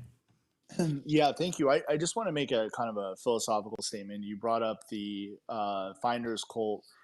And that is absolutely a CIA trafficking operation. I just think that we elected Trump to heal this nation by getting rid of these organizations, getting rid of Epstein, the Finders cult, these CIA trafficking operations. And my philosophical statement, without trying to argue about Trump or Pam Bondi, is that we absolutely have to forget about Trump and Pam Bondi for a second. We have to get rid of this. We cannot be a civilized nation and have an intelligence agency operation that engages in the sex trafficking of children to ensnare politicians, whether it's Israel or the CIA or a bit of both, whether it's Epstein. There's allegations that Richard Branson runs his own island. But the fact of the matter is, something must be done about it. And I will connect it to something that we all feel on a personal level, which is the COVID vaccine. If there's no justice for the Epstein ring and these other sex trafficking rings that the CIA and Mossad is involved in, that Donald Trump promised to take down, however tangentially, then there's going to be no COVID justice. And that is the most disheartening thing to me, is that we all expected justice for the vaccine. We thought that Donald Trump was kind of besieged on all sides and he was forced to get the vaccine out, and he was listening to the charlatan Dr. Fauci.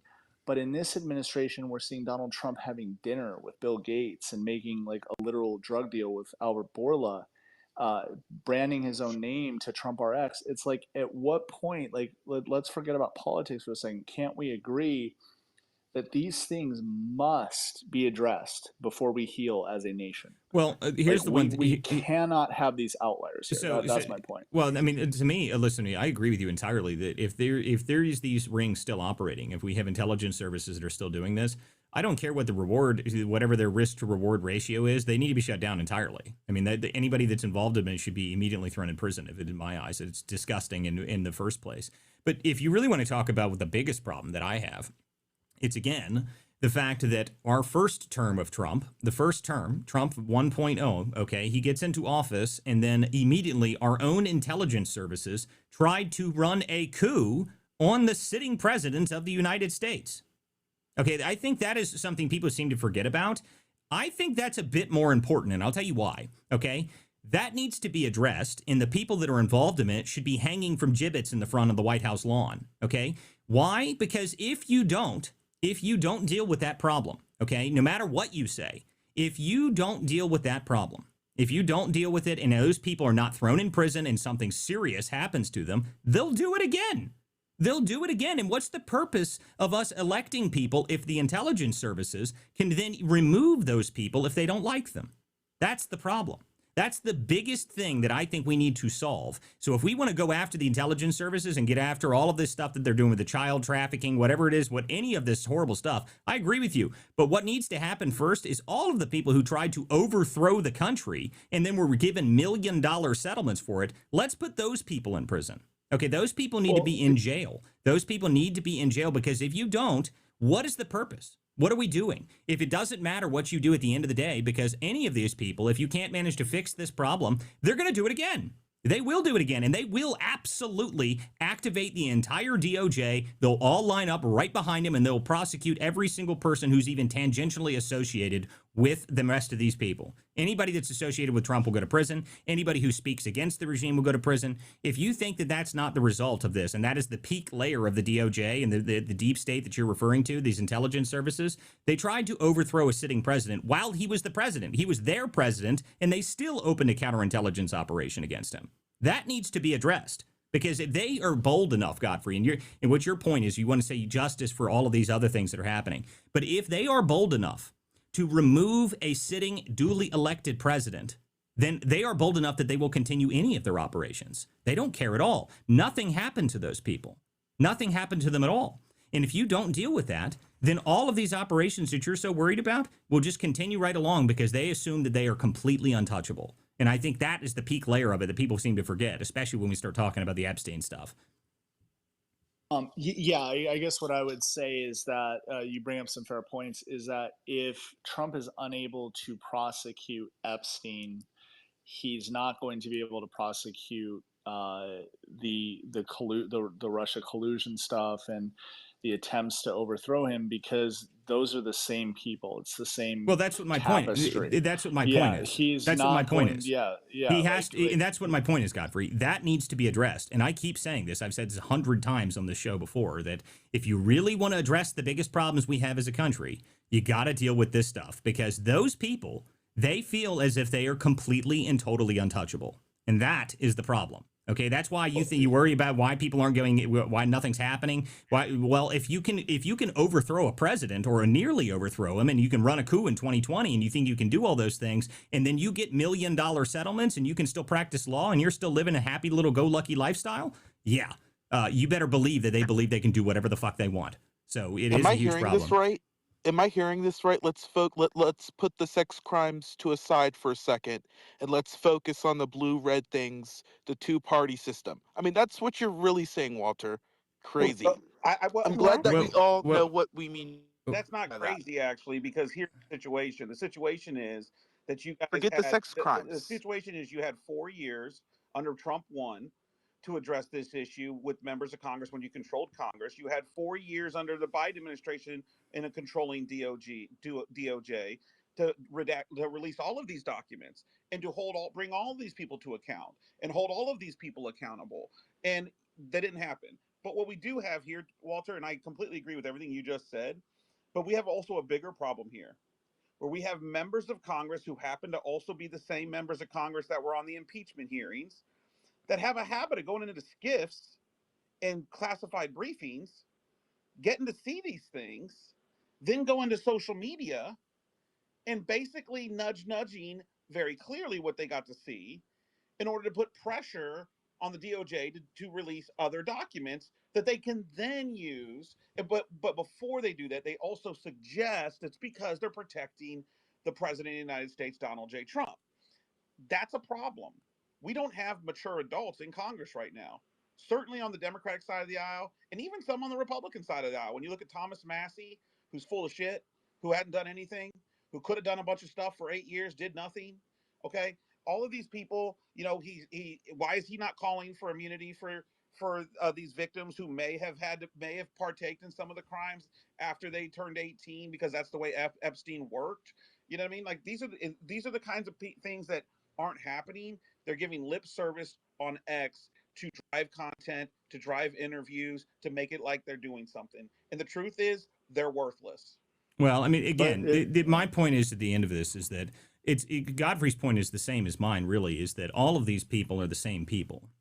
They're all the same people. But the question is, how exactly do you go after them? How do you get them prosecuted?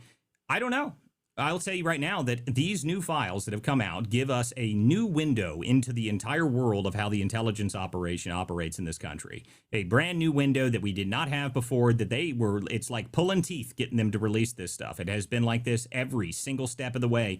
I mean, to be honest with you, I think if you really go back and look at Pam Bondi, like I've said, I think she has been terrible in her job so far. But at the same time, if maybe she's just not bright enough to realize that they were playing her from the beginning, and now she's been completely side railed. But that's still her fault. I mean, that's still her fault. It doesn't matter at the end of it. If she was not smart enough to see that these people were lying to her at the very beginning of the administration, they made her look like an idiot, because they definitely made her look like an idiot. They definitely made her look like an idiot when she put the binder stuff out there. I mean, that just looked dumb, especially with the 3 million files that have been released now that are the most damning files that we've ever seen. At this point, it's pretty clear that the DOJ and the intelligence services really, really, really are desperate to make sure this stuff does not come out. That is what they are desperate for. So they are trying anything that they possibly can to keep that from happening. But it's still coming out anyway. So it's slowly moving through the works. I mean, it's been years of the Epstein stuff. I mean, we have more stuff in today than we've ever had before.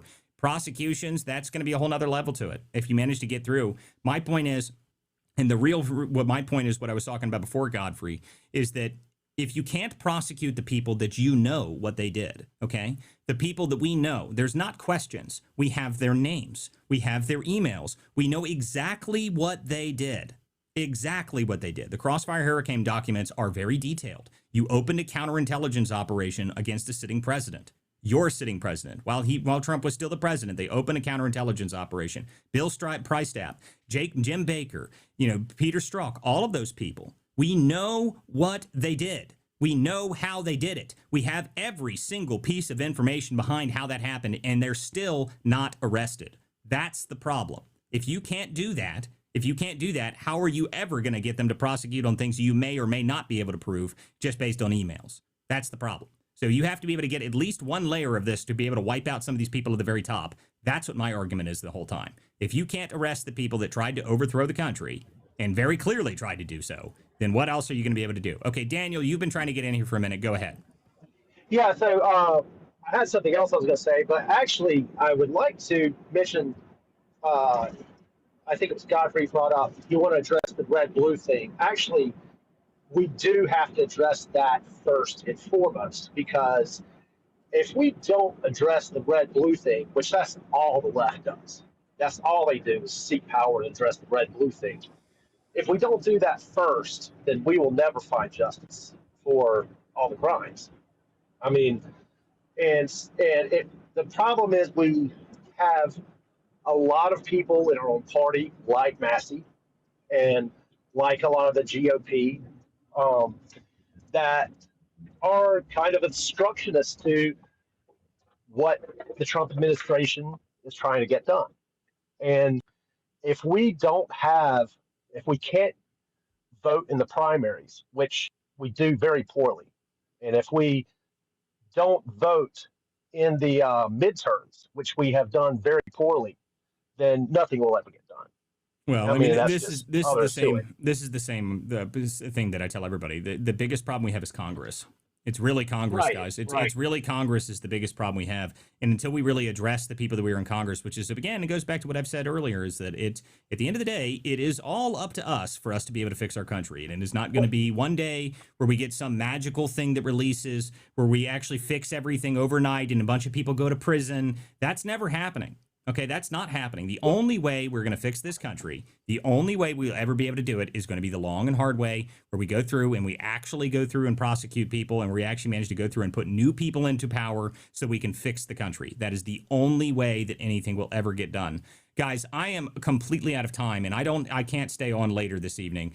I have to be up early. I am flying to Florida in the morning. So guys, unfortunately, I'm going to have to end here for the evening. I appreciate everyone who came to the show tonight. I'd like all of you guys. Make sure you guys follow all my speakers. Everyone did a really good. This is a very interesting show this evening. I appreciate everyone who came to the show tonight. This is the Political Theater, guys. I'm Walter Curt. I appreciate everyone who came to the show tonight. We will see you guys tomorrow night. I will be on from Florida. Probably just going to be a space. It's not going to be a live show tomorrow, guys. So I will put the audio up on the Substack afterwards. I appreciate everyone who came here. Make sure you guys follow all my speakers up here on the stage. Make sure you guys subscribe to the people that you can subscribe to up here on the stage. And I will see you guys next time on the Political Theater. Thanks, guys.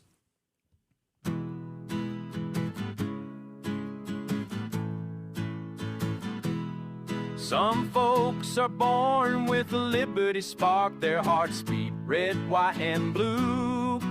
When the anchors sneer and the cameras bark, they turn the lens right back at you. Truth bound, ain't for sale, ain't for sale. We're not the party line sons, no, it ain't for sale, ain't for sale.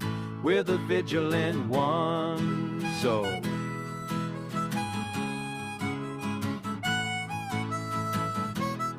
Some folks inherit silk-lined halls, spend our sweat while preaching share. But when the tax man wraps his knuckles raw, their mansions suddenly look bare, impaired. Ain't for sale, ain't for sale. We're not their banker-raised heirs, no. Ain't for sale, ain't for sale. We're the vigilant ones, so.